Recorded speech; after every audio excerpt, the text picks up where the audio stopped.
Hello hi everyone. இப்போ நம்ம பார்த்தீங்கன்னா WLD வந்து பார்த்தீங்கன்னா இந்த லெவல்லேருந்து ஆல்மோஸ்ட் பெரிய டவுன்ஃபால் ஆயிருந்தது. ஸோ டவுன்ஃபால் ஆயிருந்ததுன்னா ப்ராஃபிட் புக் பண்ணுறதுக்காக கொஞ்சம் ஆல்மோஸ்ட் 4.390 50% குறைஞ்சது வந்து ப்ராஃபிட் புக்கிங் ஆகணும். ஸோ அதனால் வந்து நம்ம டெலிகிராமில் வந்து நம்ம பையிங் சைன் கொடுத்துருந்தோம் மொதல் விஷயம். ரெண்டாவது பார்த்தீங்கன்னா இங்கே பாருங்கள், இது ஓப்பனிங் ப்ரைஸ் கிட்ட வந்து இப்போ மார்க்கெட் வந்து ட்ரேட் ஆகிருக்குது 2.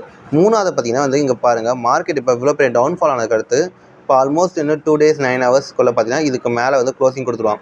க்ளோசிங் கொடுத்தா நம்ம பை பண்ணிடலாம், சரிங்களா? ஸோ அதனால தான் வந்து நம்ம வந்து இது பைங்க்கு கொடுத்துக்கிறோம். அது இல்லாமல் இது ஒரு இன்வெஸ்ட்மெண்ட் டைப்பில் நம்ம சொல்லியிருந்தோம். ஸோ அதனால் வந்து ப்ராஃபிட் மோஸ்ட்லி வந்து நம்ம ப்ராஃபிட் வந்து இவ்வளோ தூரம் நம்ம எதிர்பார்த்துட்டு இருக்கிறோம். அண்ட் தென் ஆல்மோஸ்ட் 50% கிடைச்சாலும் போதுமானது தான். இதை பற்றி டீட்டெயிலாக வந்து நம்ம டெலிகிராம் சேனல் வந்து எங்கே பை பண்ண எல்லாத்தையும் நம்ம டீட்டெயிலாக கொடுத்துக்கிறோம். ஸோ போய் டெலிகிராம் சேனல் வந்து ஜாயின் பண்ணிக்கோங்க. கீழே டிஸ்கிரிப்ஷனில் வந்து டெலிகிராம் சேனல் இருக்குது, இல்லை நம்மளோட சேனலோட இதில் இருக்குது, டெலிகிராமில் போய் ஜாயின் பண்ணிக்கோங்க. அந்த நீங்கள் அப்படி இந்த சப்ஸ்கிரைப் பண்ணுங்கள், லைக் பண்ணுங்கள். இந்த மாதிரி டெய்லி அனலைஸ் வீடியோ